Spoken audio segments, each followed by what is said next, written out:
Live across all the other platforms when StreamYard decides to catch up. There we go. Okay, we are now live. That's fantastic. Good evening. It's Wednesday evening here in the UK. It is 7:30 p.m. and it's time for Straight Talking. So every Wednesday evening, I bring in a fantastic guest from around the globe with their own interesting story to share with all of you guys. And you can watch them all back on the YouTube channel, of course, as well. So this evening is a very special guest, is a man who has his own challenges, has been through his own challenges, but he's also a big inspiration to me. He's been a huge inspiration to me over the last 10 years at least. His name's Lewis Senior. He's the CEO and co-founder of a company called Equilibria. Equilibria is a system, and the e-color system is a process that I went through to learn more about myself and my role and how I could work and show up better in the world. Lewis is going to give us loads more information on this tonight. So hello to everyone on Instagram over there. Hello to everyone on all the other platforms over there. I'm going to bring Lewis in now, and I'm going to let Lewis obviously introduce himself, of course, as well. So let's bring him in. Hello, Lewis.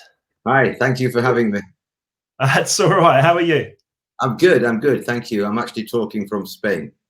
Okay, lovely. You know, it's a little bit warmer there than it is here, I'm sure. But you know, you're having your own challenges over there, I guess, with COVID, etc. It's changed everything, hasn't it, everywhere? It really has. And it's not getting any better either. In fact, they're talking about completely shutting everything down for Christmas, which is going to be a nightmare for people. Yeah, I mean, you know, we have to just look for a brighter 2021, don't we? But yeah, it's challenging for the moment, for sure. So let's get into it, Lewis. Introduce yourself first and foremost to everyone who's watching. Tell us a bit about yourself. Okay, thank you. Well, my name is Lewis Senior, as Mark said. I have the privilege of being the CEO of an organization called Equilibria, which we founded in 2004. We predominantly look around understanding people's personality diversity and all of the aspects that come from that. Had a background in oil and gas for nearly 30 years before we started Equilibria, and have had some very interesting moments along the way. I'm actually from Leeds, so I think there's probably a couple of people watching from there. Used to support Leeds United back in the day, Mark. And I'll give you.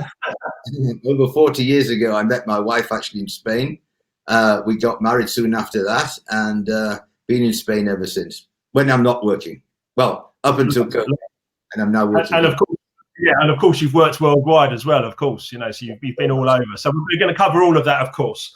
But as you well know, my background is a bit of music and DJing. You know, I've got a bit of that behind me. So why don't you tell us about your favourite music to get us going? Well, you know, it's interesting knowing you know, because of your history with Life Remix. I got to thinking about when did music really come into my life, and there's a couple of moments which I thought might be worth understanding. Being from Leeds, back in the day in the 70s, Leeds University had an incredible union, and every week there was The Who, it was the Stones, it was all of the groups that, you know, today people would remember as the top group. So that was certainly the start of it. And then I was talking to my wife about it the other day, 13th of July, 1985. Do you remember what that day was?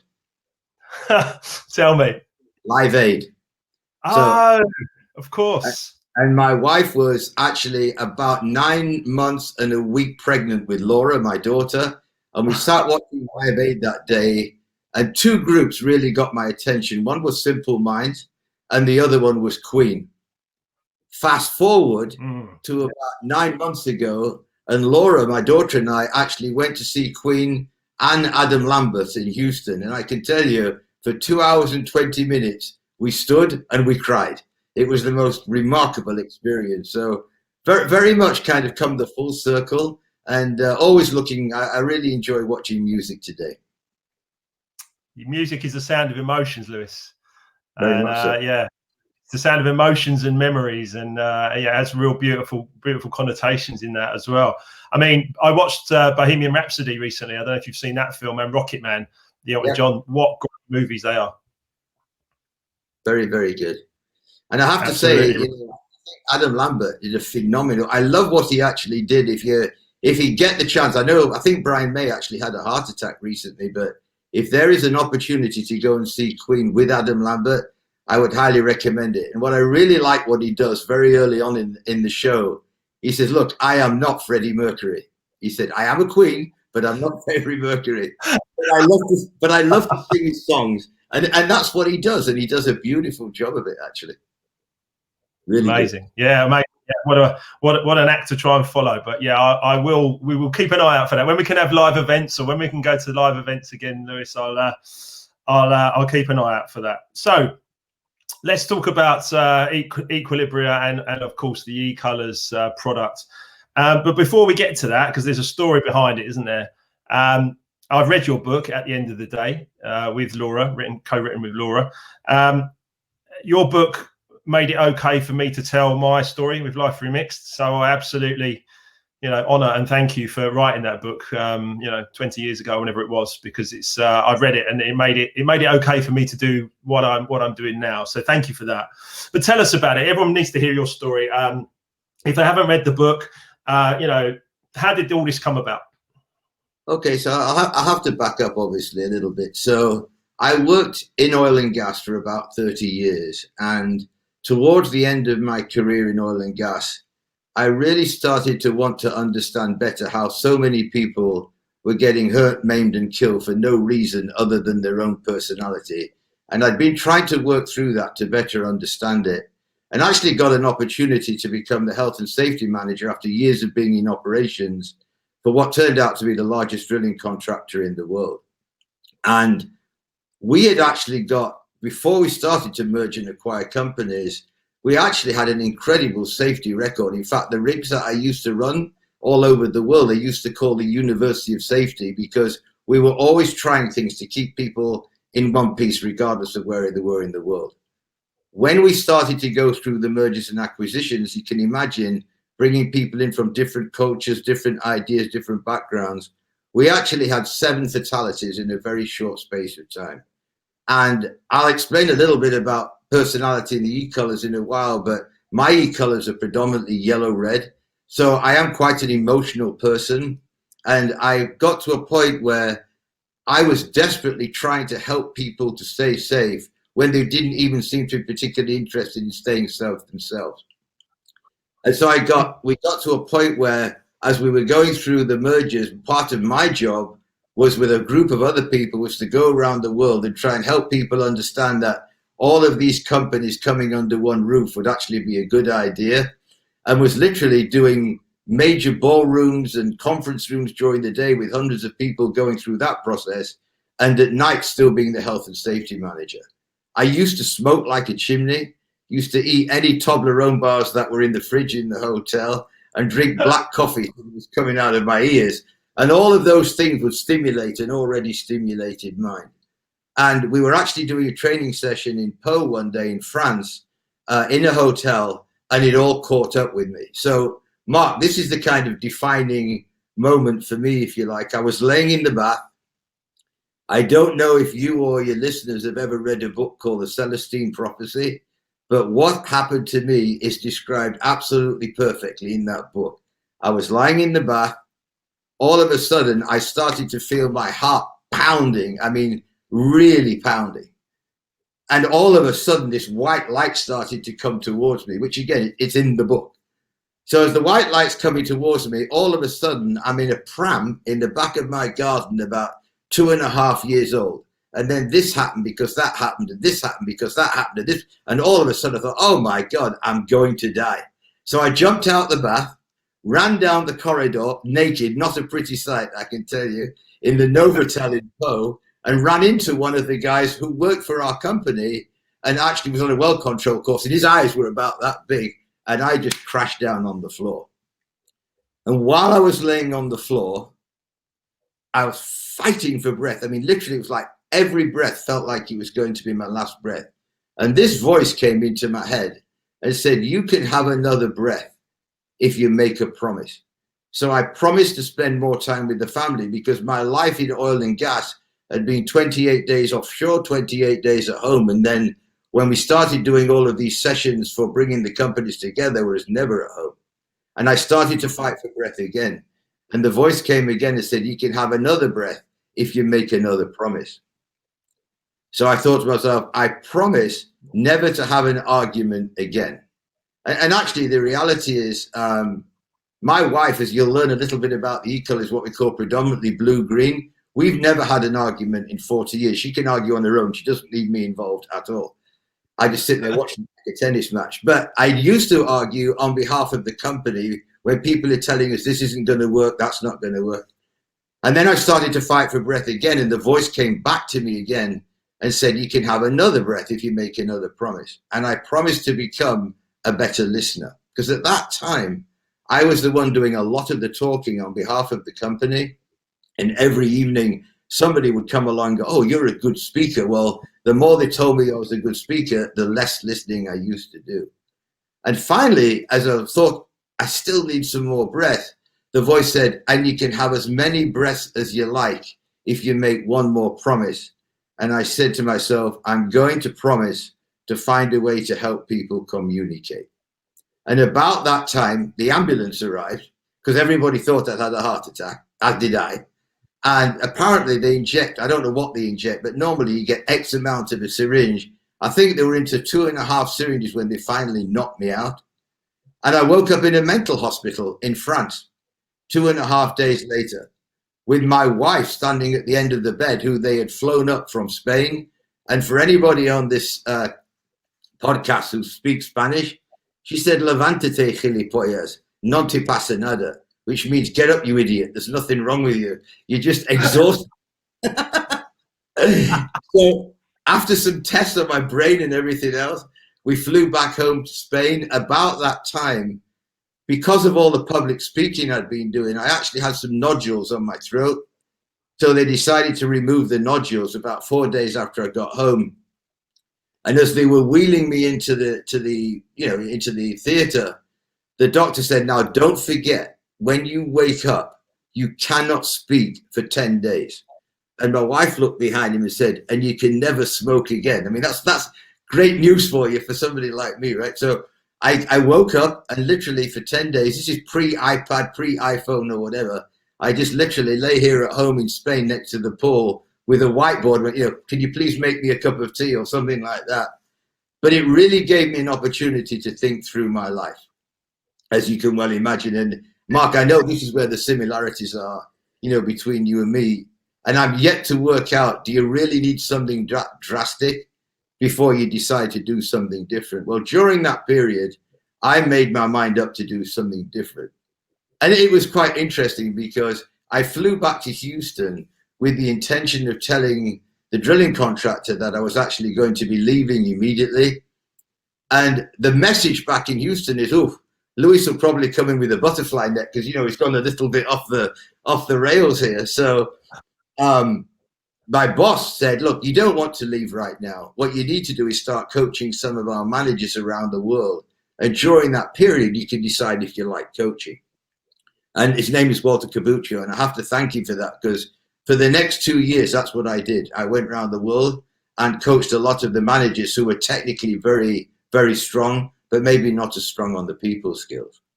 And when I was just actually 4 of us decided to leave the drilling contractor at the same time. And on the 4th of April, 2004, we formed Equilibria. And we came up one afternoon with a vision of realizing potential and a single core value of people first. And I had actually intended to go another 6 months before we actually left the organization. And then that happened in April. And then in June, there was a horrible set of events that happened on one of the rigs in Nigeria. I went out working for the drilling contractor, and halfway through that process, the vice president of actually the company said, Lewis, start Equilibria right now, bring one of your partners down, and we'll keep you working for the first 2 years. We know you're onto something, but you're a little bit further ahead than the rest of us. And that's what we did, and that's what they did. And the rest has been the most remarkable journey, Mark. I love it. I've got a couple of quick fire questions for you. What age were you when you had the incident in Paris, the kind of the turn of events that led to the collapse, etc.? What age were you then? 2002. It happened in 2002, and I'm going to be 70 next year. Okay, all right. So around Around 48, 49, 50. Over 50. Okay, all right, that's interesting. And at the time, obviously, you were working, as you say, for the drilling company and managing a lot of these rigs. So you used to say you were never at home; you were moving around all over the place. Yep. And that must have taken its toll eventually, of course, as well. I love the fact that you didn't want to be found naked in the bath, so you decided to go for a jog down the hotel corridor. I love that one, and I also love a bit of tough love from your missus. Get up, you idiot! which is really what I need to hear, because all I'd actually had was just absolute exhaustion, and that's one of the reasons why later on I wanted to write the book with Laura, because I really, and you and I have talked a lot about this, I really hope people don't have to go through something so dramatic before they decide to make a change. And I know obviously that's a lot about you and I have in common, but that is something that really has stuck with me. I really thought the end had come. And Mark, I'll just tell you something that I do a lot of coaching around this today. I honestly believe that when I was laying on the floor, two things occurred to me. People who die with a smile on their face are happy with what they call their life review, which again, this is what they talk about in the book, is you're going to see your life play out just before you die. I just wasn't ready. I did not like the legacy I was leaving, and I really wanted to do some things differently. And that for me was the driver, and that stuck with me every day since, I can tell you. No, that's really good. I mean, yeah, exhaustion and stress are certainly big players, and you and I have just discussed that as well. Of course, my own issues, certainly I would say 80% stress and 20% diet and other addictions and things I was getting into. I've got a quick wave from David, and also I've got a message from Linda Lever. She says, Lewis, keep on talking, Leeds are winning 5-2. So I thought you might want to know that. Anyway, so the book. So obviously the book, the title at the end of the day, a dramatic story, obviously, and I've read it, as I say, and it certainly helped. It was helped me on my journey, let's put it that way, towards Life Remixed. So how did that come about? And obviously you involved Laura. I mean, Laura would have been quite young at that stage, I guess, for her to actually input into the book. How did that come about, or what were the actions you took? It's probably, I did them a disservice. I should have said at the beginning. So my wife, Isabel, as I say, we've been married over 40 years. Like I say, Laura was actually born 2 weeks after Live Aid, the 27th of July. And then just three years later, David came along. They both work with us now, which is fantastic. We have a wonderful relationship. But when Laura got into her teens, her and I had absolutely nothing in common. I was away a lot. She had her own issues going through her teens and everything, to a point where we literally weren't talking. And they got to one point, I think, where my wife actually called me. I was in Houston. Her family were over here in Spain, and said, you need to get Laura out of here. Take her to Houston for a week. So I actually brought her over to Houston. We were running a leadership program at the time. And actually what happened was Laura finished off sitting with some people that I had been working with in the past. And they said to her, Laura, have you any idea what your dad did for me, or did for this one or that one? And the reality, she didn't have a clue. So we kind of reset the relationship. And for those of you who have teenage children, I will never forget this. So a few weeks later, she said to me, will you coach me? And I went, Laura, I would love to coach you. I've been trying to help you for years. She said, I don't want your help. I want you to coach me, which I thought was really interesting in how that played out. Anyhow, she came to work with us literally when we started Equilibria. And a few years later, Laura said to me one day, you need to write a book. You have a story to tell. A lot of people can learn from it. Go ahead and write a book. So I told her, look, I don't know how to write a book. And all kudos to you for the way you've done it, because that's not what we did, I'll tell you. And I also told her, you find a ghostwriter, a book coach, whatever you want to call it, and we will write a book. So Laura did a lot of research, found somebody actually in Houston, who I, to this day, owe a lot of thanks, TJ Bietic. And what was pretty cool is we met her in the coffee shop of Barnes & Noble up in the Woodlands in Houston. So Laura and I sitting there with this ghostwriter, and she said, so which shelf is your book going to sit on? You know, is it a self-help book? Is it what is it? So he started to really think about what that would look like. And then it got really, really interesting. So after she began to understand our story, she said, look, I'd like to offer an idea. And you've read the book, so you know how it flows. She said, it should be a chapter by you, Lewis, and a chapter by Laura. And that's how the book is actually laid out. The biggest lesson I got from that, and I can remember it like it was yesterday. We got about halfway through the book. I was actually in Dubai working on some particular leadership project, and TM, the lady who wrote the book for us, called me and she said, Lewis, I need to check some facts with you, because we would give our side to the story on a particular subject, and then obviously she would check it with the other person. And she started to describe an event that Laura talked about when she was 12 years old. And I remember looking down the phone and I said, TJ, I've got to be honest with you. I do not remember this event, much less the details that Laura's talking about. It didn't even register. And I was actually with one of our coaches at that time, a guy called Dave Kane. And when I put the phone down, I said, Dave, I am going to make a further promise right now. In the future, if people are going to have an experience with me, I am going to be intentional about it. So I will remember it later as well as them. And to this day, I mean, if you know, my hashtag is intentional CEO. And I can tell you there's not a single word comes out of my mouth that I haven't thought about before it comes out. I did not used to be like that, but it's led to really great results.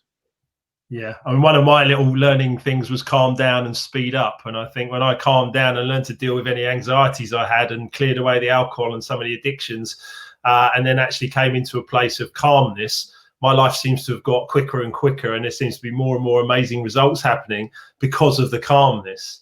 You know, I'm not in that place of kind of like, you know, it's like just be sort of centered and, as you say, intentional, which I love. And yeah, I mean, your purpose, your purpose, your vision, and your goals. I mean, why don't you talk a bit more? Obviously, I mean, Equilibria is obviously about realizing potential, better communications, you know, at work. I mean, you know, you clearly made these decisions that were vitally important for your survival, even at that point. You know, at the day of your collapse, etc. But what I like about the fact when you're speaking about the rig, you know, from my understanding and understanding your history, that first rig that you went onto, the safety figures improved and the productivity also went up because you got everyone communicating using e-colors, correct? Yes. Yeah, we had so for those of you who don't know what the e-colors are, we designed a very simple system around personality. And, you know, there's been a recognition that there are 4 basic personality types. That's been around for 2,000 or 3,000 years, starting with the Chinese, where they used to talk earth, wind, fire, and water. We kind of boiled it down to red, yellow, blue, and green, and there's combinations of that. So what we began to see is it's actually quite predictable. The reason that we actually, or my side of it anyhow, why I wanted to start Equilibria, I had gone out to a rig where they'd had a fatality a year before the real disaster they had. I mean, that was obviously a disaster, but even bigger one. And everybody was trying to understand what happened, because the organization I was with at the time had very good procedures. They were well down the road in terms of a safety culture. How did this happen? So I was actually sitting down with the crews one night and was asking them individually, so tell me, what are your strengths? And in those days, we used to call them improvement opportunities, and what motivates you, those kind of questions. And a guy called Kevin Bartow, who I will be eternally grateful to, turned around and said, Lewis, if you're asking these questions, why don't you ask us how we can get hurt? And the moment he asked the question, I knew how many millions of dollars the drilling contractor had spent on trying to keep people safe. We had never asked people how they could get hurt. So I said, okay, who wants to go first? And the guy said to me, well, you know a little bit about my colors, because we've been piddling with the colors, put it that way, already. He said, I am predominantly yellow-blue, just like you, Mark, and I've asked you this question before. And he said, I can get hurt jumping in to help.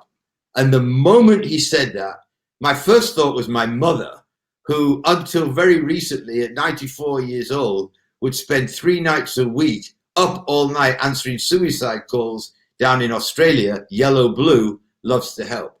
My next thought went to somebody who 2 years earlier had got hurt on one of the other, actually got killed on one of the other rigs, who was a banksman. So, you've got experience in construction. So the banksman is the person that signals the crane. They wear a nice big orange jacket, which says banksman. And in the procedure, it says, if you're the banksman, thou shalt not touch the load. Mm-hmm. So they're on a rig in the North Sea, bad night, very rough, trying to land a basket, long basket, got taglines on either side of the basket, 2 ropes, 2 people holding the ropes. The banksman, who again happened to be predominantly yellow-blue, saw them struggling, overrode the procedure in his head, ran in and tried to help. Got caught between the basket and the Samson post, dead as a doornail. So these thoughts were immediately going through my head. So when it was all over, that was in 2003, I went back into town and I told everybody, we're missing something here. We need to have a look at personality in terms of our safety culture. Yeah, Lewis, we understand what you're doing, but we're a drilling contractor. That was the kind of message. Anyhow, a few months later, they had another fatality. Actually, they had somebody got hurt one night late on the rig. They decided to fly a helicopter out. The person who got hurt, the person who was looking after him, the pilot and the co-pilot all died because the helicopter crashed. So the operator, the oil company, shut the rig down and told the drilling contractor, this rig is not going back to work until you can prove you can work incident-free, which is very hard to do after you've just had something like that. Yeah. So I went out there, like I mentioned before, as an employee of the drilling contractor, and 3.5 weeks later, I came off and we'd started Equilibria. And that's literally when we first started Equilibria, we had one little card with the 12 different combinations of e-colors and how people said it can get hurt. And that right now has been the biggest game changer for many people working in high-risk industries around the world. Absolutely. I mean, with the work, obviously, when I realized about how I could get hurt on the first time I did the Equilibria e-colors PDI, which you can do yourself, by the way. You can go to equilibria.com and you can discover your e-colors on there. There's a short questionnaire. Takes about 15 minutes to do. It's fascinating. It's absolutely fascinating. But when I realized how I could get hurt by jumping in to help someone else, I was always jumping in, even from a little kid. I'd jump in and help my brother. Like, don't worry, Dan, I'll do that for you. And I'd be there. And when I read that about that's possibly a way that I could get hurt or even killed in a high-risk industry, it was like a bit of a game changer for me, because I was like, oh yeah, I do that. And it was almost like, and then we'll talk more, but you go into pause and play. And it's like, for me, it's like I have to pause that part of my, my willingness to sort of jump in and help everybody. It's like, no, pause on that and have a think, even if it's count to 10 or whatever, just think about what you're doing before you jump in. And I mean, I've done the PDI 3 or 4 times over the last 10 years. I always came out as yellow-blue. Until my last one a few weeks ago when I came out as yellow-red, and we'll discuss the reasons behind that shortly, I'm sure. But yeah, so the safety and the productivity, the figures were great for the next year or however long on that rig, right? Several years, actually, yeah. And right. So actually, and I don't mind sharing it because I think they'd be very proud of it, but the operator was actually Chevron, and they have been a phenomenal leader in this part of in that type of industry, and they have taken us all over the world. So you name it, Thailand, Canada, Kazakhstan, everybody got into the same process. And literally today, I've spent most of today coaching different leaders in Chevron, still using some of those principles from the beginning. But of course, we've come a long way since then. But the understanding of personality and how it relates not only to safety, but then we looked at why don't people stop the job? I mean, this is something that lots of industries struggle with, even in healthcare, which we're working now. If you've got a nurse who may be a little bit shy, or what we would call predominantly blue-green or green-blue, and likes time to think about things, and you've got quite a dominant surgeon, the chances of that nurse actually saying anything are quite slight, until we introduce a process called personal intervention, which I'll talk about in a while. Shall I tell you why it's difficult for me to stop the job when I first got into health and safety? Sure. Because someone might not like me. Yeah. And that's a big one for Yellow Blues. It's a big thing, you know. We want people to like us, you know, and it was just a real, you know, for me, again, it was another game changer because I got into safety. I'd gone from being a DJ where everybody loved me. Yeah, well, most people loved me. I might get your drunk person say I was rubbish, but bottom line, most people enjoyed what I was doing, you know, when I was DJing. So everyone loved me. The club would be jumping up and down. And then I made this huge shift, which is In Life Remixed, you know, where I basically became like health and safety manager at the Olympic Stadium, at Heathrow Airport, you know, large construction companies.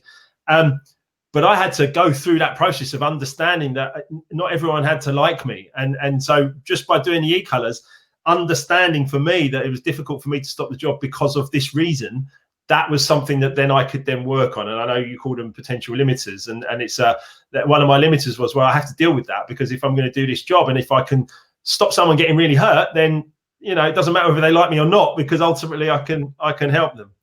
So yeah, sorry, carry on. So obviously healthcare, you've got sports, you know, there's a number of things you're in at the moment, and that whole thing about stopping the job is you know, it takes a brave person to do that.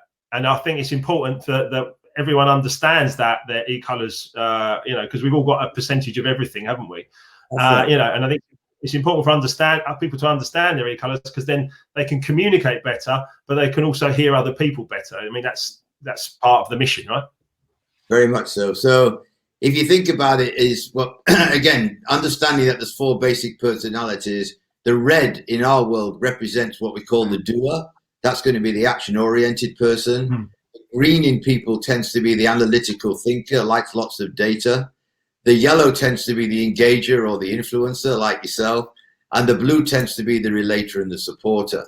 The red, green, green, red tend to be highly independent and somewhat task-oriented, less emotional, where people who are predominantly yellow, blue, blue, yellow tend to be more people-oriented and more emotional. So, for example, Mark, what you were talking about, there are red, green, green, reds that couldn't care less if people like them or not. It's not something they worry about. But for yourself, and by the way, if you were blue, yellow, it's more about the worry about confrontation, because they just do not like confrontation. It is interesting because if somebody's predominantly red, yellow, yellow, red, they tend to be very fast-paced and action-oriented, where people who are more predominantly green, blue, blue, green tend to be information-oriented and more steady-paced.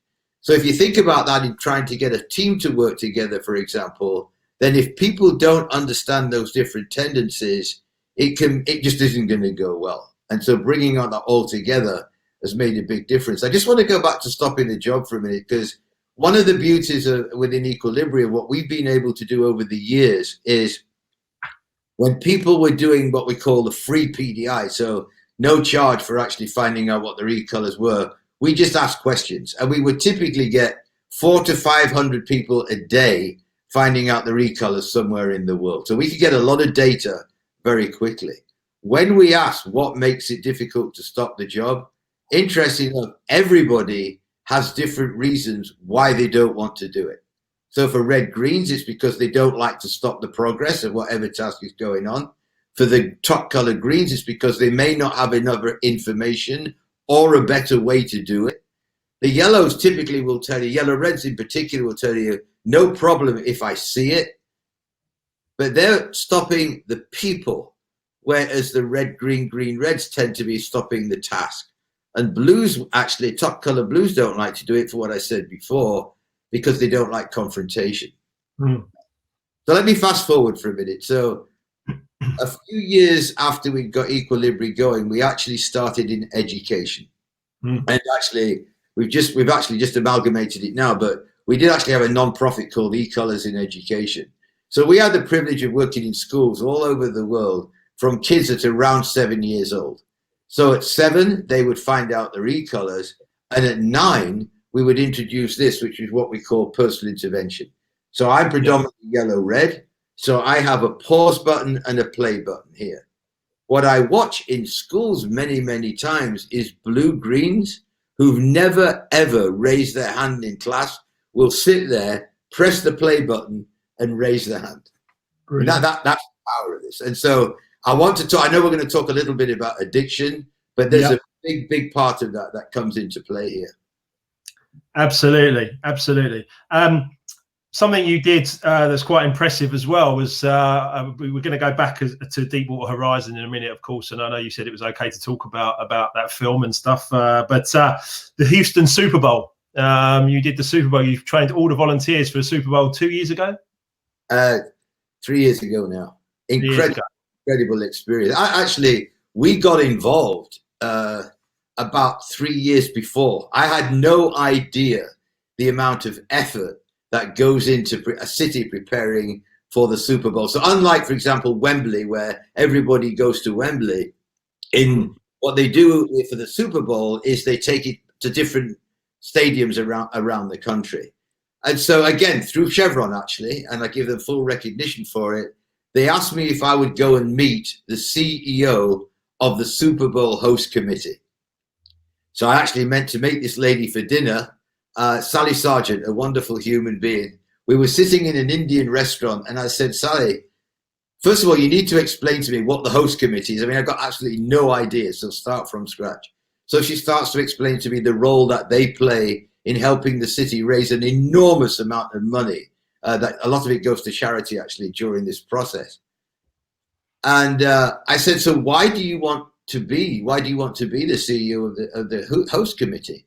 She said, well, I want to leave a legacy. I've been helping cities around the country for years get the right to host a Super Bowl, but I've never actually been the one in charge of a host committee. I said, well, I also want to leave a legacy. I'd like to get some of the funding that you're going to get so we can put it into education. I said, but I'll only do it on 2 conditions. She said, what are the conditions? I said, I don't want any tickets to the game, and I don't want paid. And she just burst into tears because, as you can well imagine, in that position, the only people, well, a lot of people obviously talked to her to try and get tickets one way or another. Cool. So we started working with her. And again, Mark, you know, a lot of the things that we've talked about is when you are doing things for the right reasons, how things come together. We actually had one of our coaches, Chamika Scott, who used to be a WBNA player. So she was a women's professional basketball player, was working as a coach with us on one of the rigs and found out she had colon cancer. So we were able to embed her into the Houston Super Bowl committee's office. She worked with them right up to the Super Bowl, and a couple of days later, and almost immediately passed away actually after that. But that year really made a huge difference to her and everybody else who was involved. Anyhow, as we got closer to the Super Bowl, we started to look at what could we do in terms of the uniforms, because like the Banco Bilbao, they were paying for the uniforms, people sponsoring this, sponsoring that. So we actually made about 27,000 wristbands, particularly the Houston Super Bowl host committee with the pause and play button on, and got the chance to train all of the actual volunteers. If you look at the Toyota Center, which is where the Houston Rockets play in Houston, we actually started right there. Phenomenal experience. So they all did the PDI then? They all did the PDI. In fact, the day they announced what we were going to be doing with them, there were literally people sitting in the stadium doing the recolors as they were finding out of it. In the end, I think there were about 10,000 volunteers, but fantastic experience for which many great things have come. And I need to recognize Ben McMahon. He had a huge part to play in all of that. Good on Ben. Yeah, I've met Ben. As you were kind enough to introduce me to Ben at Chevron. He's a top fellow. So yeah, I mean, look, it's a wonderful story. I mean, I just love everything that we're talking about. I mean, the time's flying, but you and I can go. You and I both as top colour yellows. We're the socialisers, so we can talk for ages, can't we? But one of the things I want to talk about, obviously, Deepwater Horizon. Now that's a film that my wife and I have watched many times. I think, you know, I've always been fascinated. I've never worked offshore, but I was always fascinated, particularly about the helicopter there and back and working in that, you know, tough environment and everything else. And clearly that was, I mean, you know, that film, along with the documentary that I've seen on Piper Alpha as well, by the way, which was probably 30 odd years ago now in the North Sea.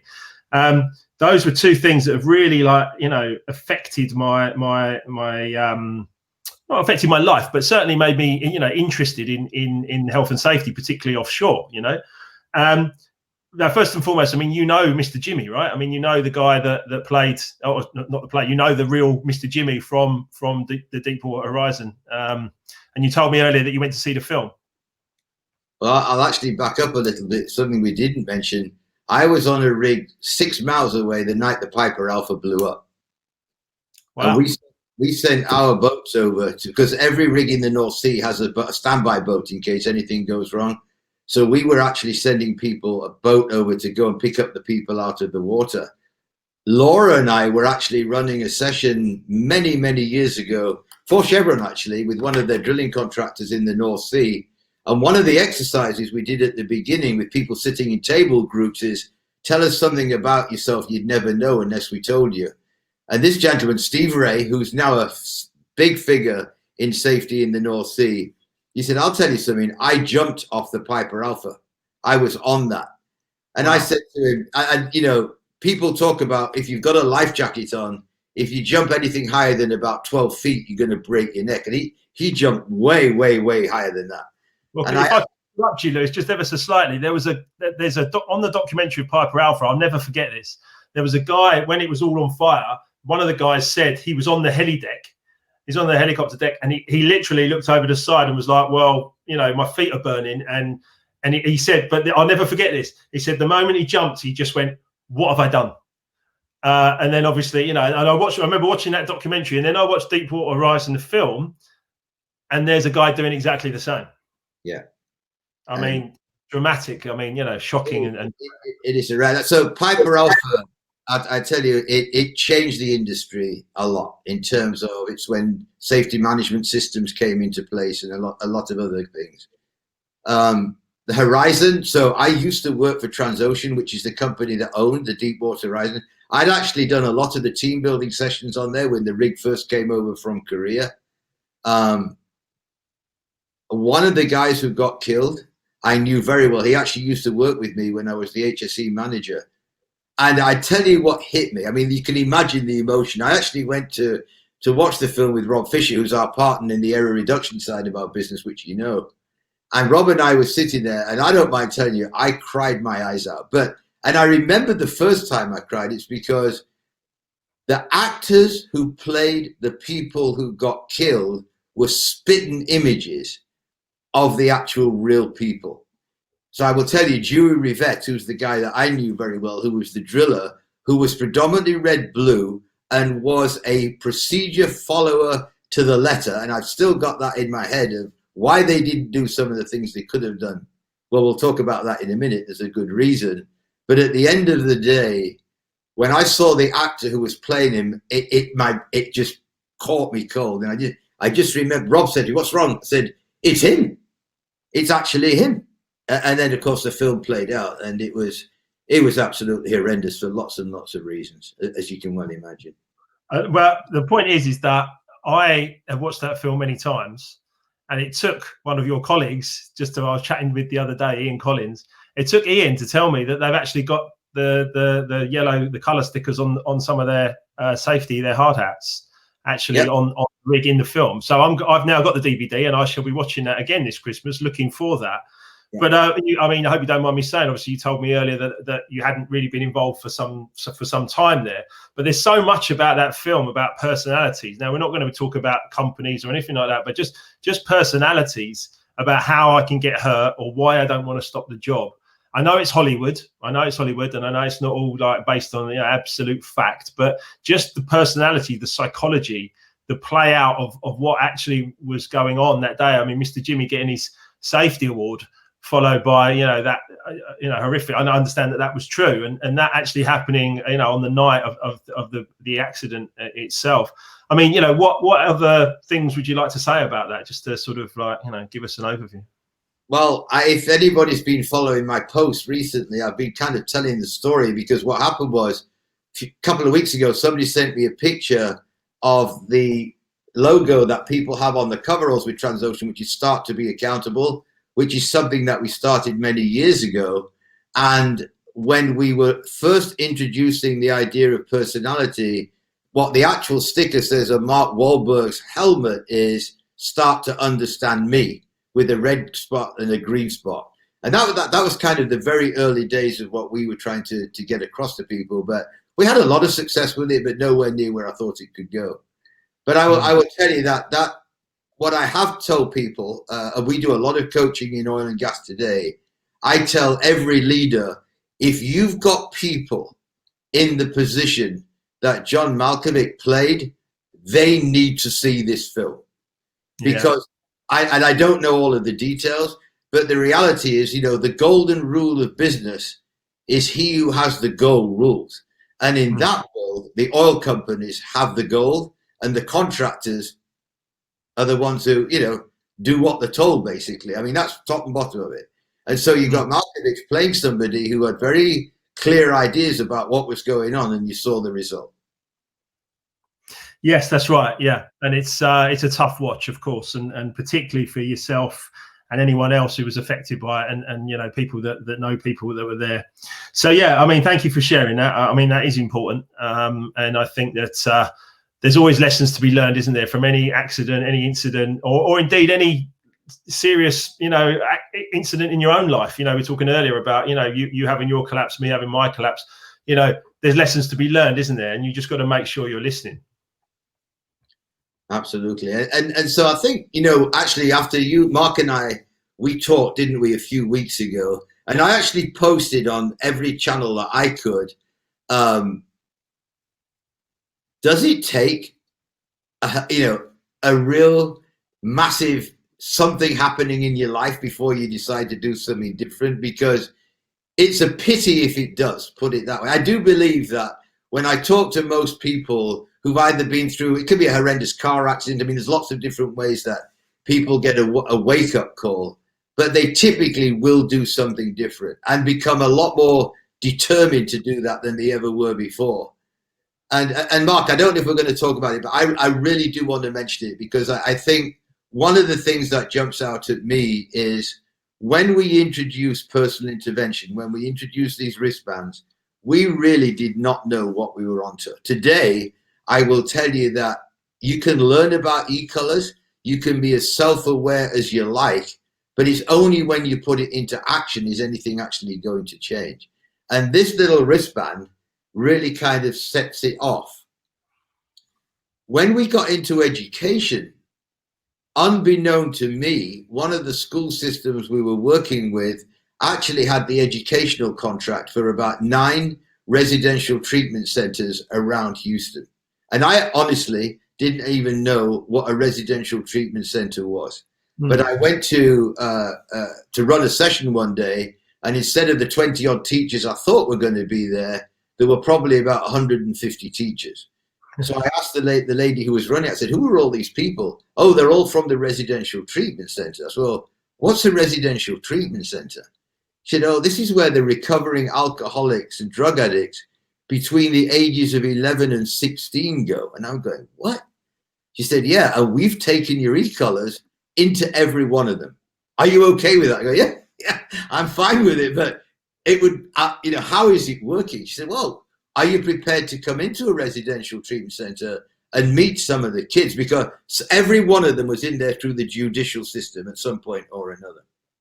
Yeah. So for anybody who is listening to this and is a parent, I will give you 2 things that jumped out at me. Number one, in my stupidity, I expected most of these kids to be come from down and out families. Very wrong. The first person I talked to in there, her mum was number 2 at Memorial Hermann Brain Cancer Research Center. And I asked her, and many, many, many, many other ones after, I said, how did you get into this? Well, I can't live up to the expectations of my parents. Really? Well, what are the expectations of your parents? I don't know. I just know I can't live up to them. I heard that over and over and over again. Wow. After we had started to meet some of these kids, again, it happened to be with Laura. We were sitting in a session not many weeks after, and 3 girls, everybody gone out for pizza halfway through the call or through the course. And these 3 girls said, Lewis, Laura, we'd like to talk to you for a minute. I said, yeah, what do you want? Oh, we just wanted to let you know we were going to commit suicide last Saturday, and decided to press our pause buttons. And I don't mind telling you, I know you and I have talked about this, so I really hope people are listening to this, because I don't mind telling you, it just blew mine and Laura's mind. But I began to start to understand a little bit about how all of this works.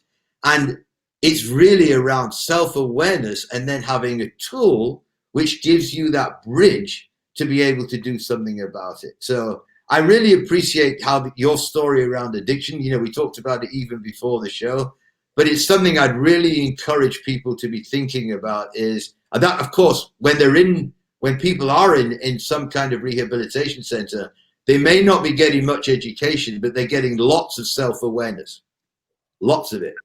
Absolutely. I mean, you know, my own addictions were a huge problem in my early life. They just got out of hand. You know, they were fun for a while, and then they just got out of hand, and I, you know, had my own collapse. I would say that my addictions were part of the problem. I would say that stress and the stress I put myself under really were huge for me there. But yeah, you very kindly said that obviously you'll make some introductions for Life Remixed as well in those kind of centres, and I'd love to be able to help, you know, younger people with addiction problems go through, you know, e-colors and obviously, you know, self-awareness and coaching and help change some of their outcomes, because ultimately, you know, I do believe that if I'd have got this information earlier, perhaps I would have changed quicker. Would I have been ready? I'm not sure. Would I have been listening? I'm not sure. It took me laying on the floor, not knowing what was going on, for me to start to wise up. It's a fascinating question about, you know, does it take that? Because many people just sort of go through life, and some people, I've heard it before, some people are creeping through life to make it safely to death without taking any risks. And actually, you know, you've got to take some risks in life, but it's about managing those risks. And of course, that's, you know, what we do for work with health and safety and e-colors, etc. as well. It's about managing and understanding the risk, isn't it? So, but a quick testimony for you as well for e-colors, just for everyone watching. The e-colors system, I did it myself and learned about myself, and I used that to go from basically, you know, out of work DJ, understanding more about myself, and got myself up to the board of directors of two very senior UK companies. I used that by learning about my potential limiters and working on those and getting myself up to a point where I could actually be in a really, really positive place. And the e-colors and the Equilibria system is fabulous for that. So I urge you to go onto their website and do the, you know, discover your e-colors. The other thing I would say as a testimony as well is that I got my wife to do it. She wasn't my wife, but I got her to do it because I always found her quite slow and a bit ponderous when we got together. I was like, why is she not more sort of like vibrant and kind of like, you know, like I am, and I'm a yellow. So, you know, and I got her to do it, and she came out as a green blue. Now my strategy and green thinking is very, very small. And then Emma did it, and her green came out as absolutely massive. And actually what that does is, for the two of us, it helps us understand each other. So she knows I'm a big socializer, people, I'm all about the who. She's green, logical strategy. She's all about the how. But between the two of us, I know it sounds a bit cheesy, but we actually complete each other in that kind of like that circle, if you like, of percentages, because she's very strong in the areas that I'm not so strong, and vice versa. So, and the last thing, I also got my mum and brother to do it as well, and we even got closer together as well because I could understand them better. So it works in families just as much as it works in the corporate world, in sport, education, or, you know, addiction centers. I mean, e-colors can work anywhere. So I got to tell you, it's the last few years have been phenomenal in terms of the people that again, if I was to sit here and thank all the people, and before I forget talking about that, Mark, I do want to mention, I was lucky enough to listen to your discussion the other day about gratitude.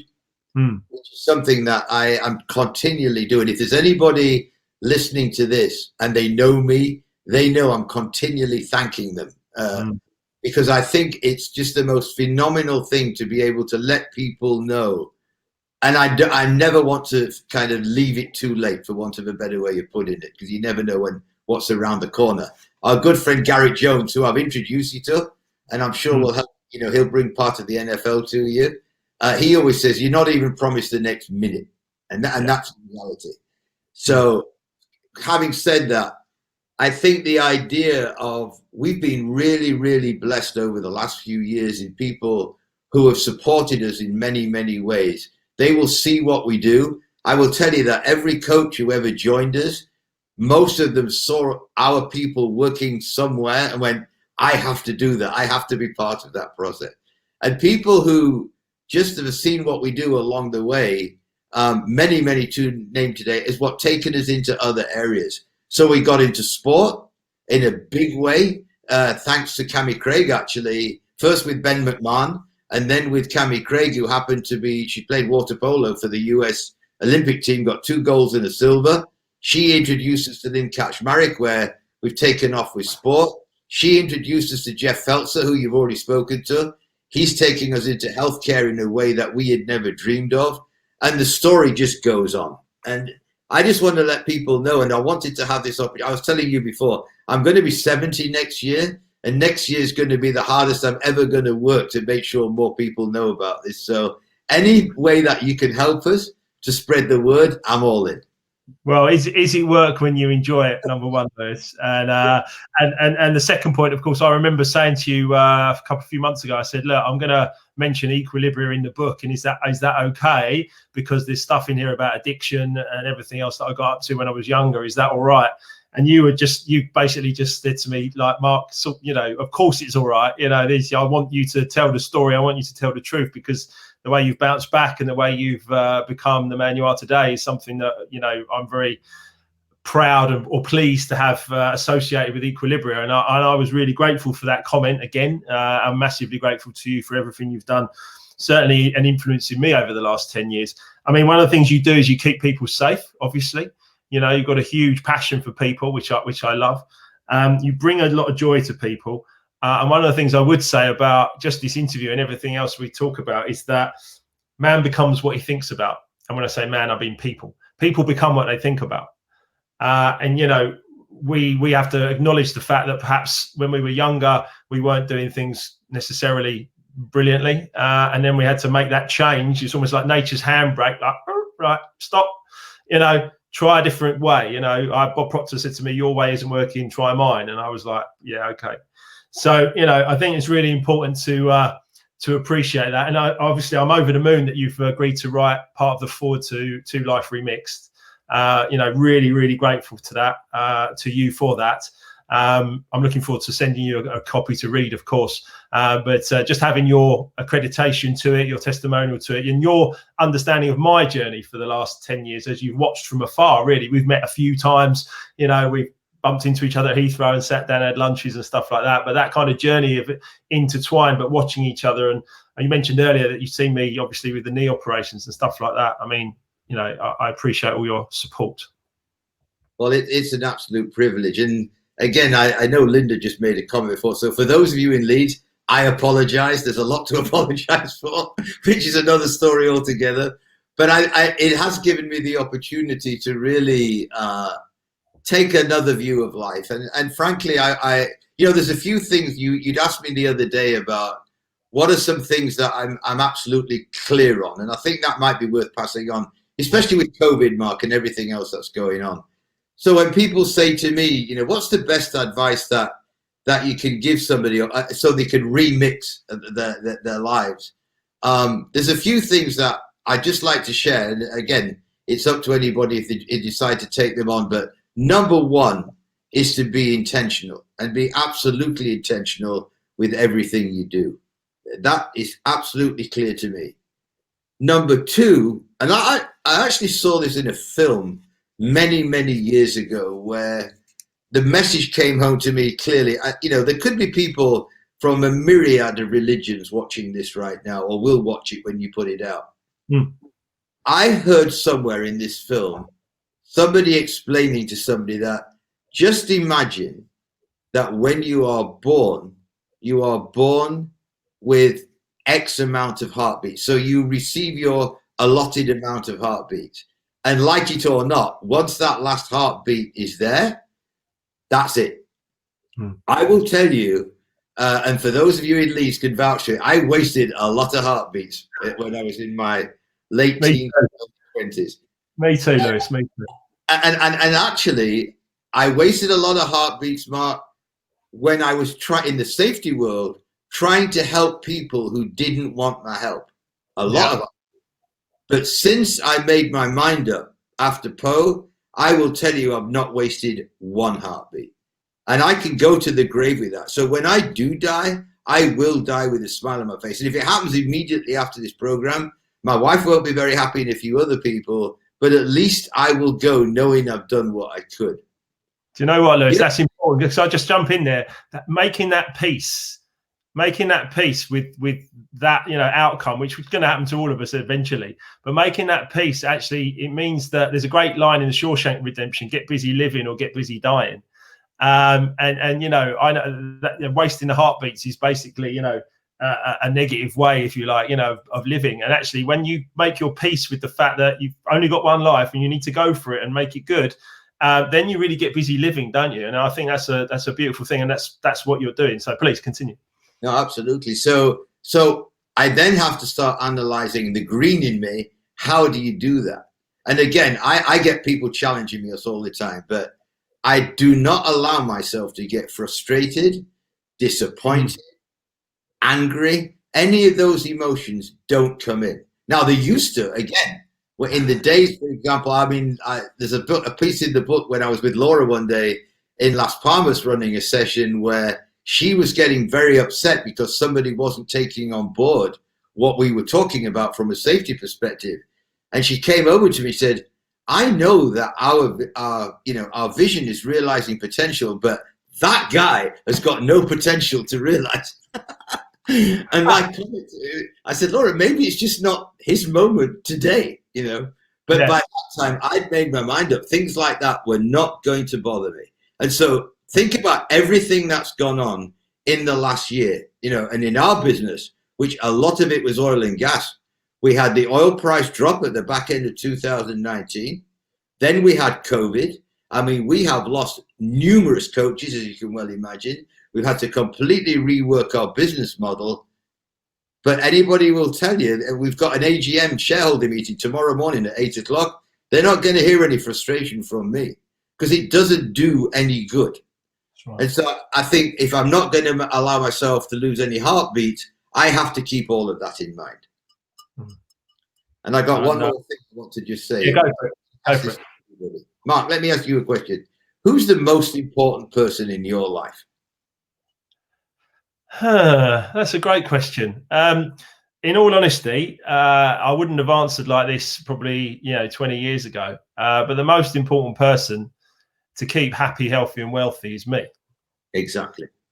And I have this discussion a lot with people. So when we started Equilibria, in our first meeting, which was just around the corner here in Spain, actually, for where I am right now, of all the people that were there, I think all 8 of us at the time, they said, "So how are we going to run the business?"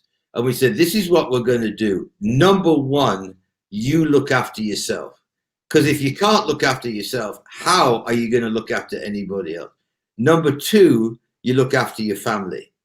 Number three, in our world, we used to send 2 coaches out at a time. So we'd say, look after each other. And number 4, look after the client. And if you do all of that in that order, the business will look after itself." And a lot of people don't think like that, but I find now as we pass that on to other leaders, everybody seems to be grasping the concept. And the last thing I want to say, Mark, before I forget, and I give you full credit for this because I love the way that you talk about having several different revenue streams. Have a plan B and a plan C and a plan D. But you can't have all your eggs in one basket, that's for sure. No way. You've got to have multiple sources of income to ride out any crisis. It's something that I've learned from Bob Proctor. It's something that Kevin Green has taught me strategies of. Massively grateful to both of those guys. It is about making sure that you are recession proof. And I remember working at Heathrow and thinking this place is recession proof, and how wrong I was, because look at it at the moment, it's decimated, So, but you and I obviously I've done a lot of leadership qualifications in the last 10 years. Our lives have intertwined over a period of time. There's so much that we can continue to talk about, but I think I've got one quote for you that I just want to read to you, because I think, I think it ties in with everything that is Life Remixed is about, and also about at the end of the day. See what you think. If there's one secret in leading yourself and other people, it is to generate an atmosphere in which others feel at ease and appreciated.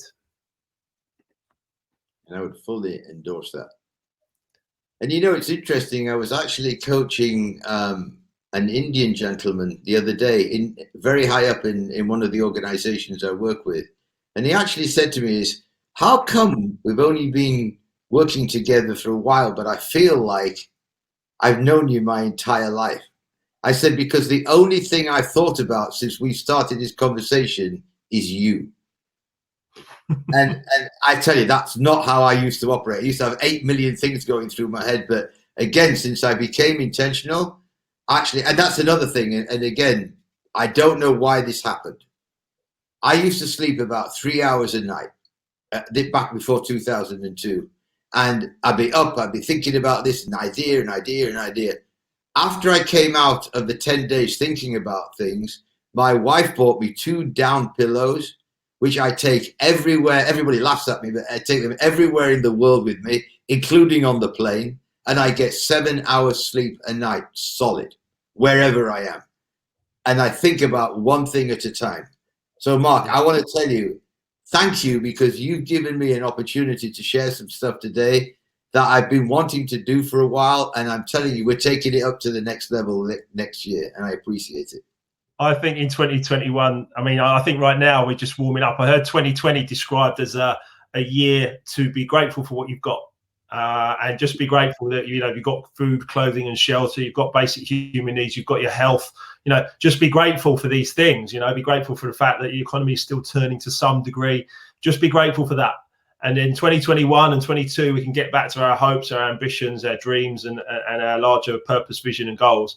And I can see Life Remixed and E-Colours and Equilibria working together more and more over the coming years, which I'll be honest with you, I've always dreamt of working with you. From the moment I read your ethics document, which said exactly what you just said about it, about look after yourself and then look after your family. And I read that and I was like, me and this guy are like simpatico. Just, you know, it's not a surprise to me.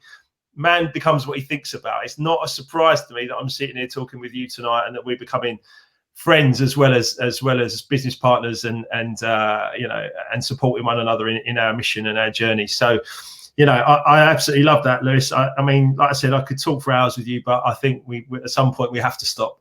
But tell me a bit more about where people can find you, where they can connect with Equilibria and E-Colours. Yeah, so I actually got there's a few different ways. First of all, I am very happy if people just want to email me. So that is lewis.senior@equilibria.com. If you use the hashtag intentional CEO on Facebook or LinkedIn, that'll work. And then there is Equilibria. There is info@equilibria.com. There is Facebook. There's a lot here that we'll send out. I'll send to everybody. But the first one is just look me up either on Facebook, LinkedIn, or just drop me an email or call me. Most people who are on this call who know me have already got my number.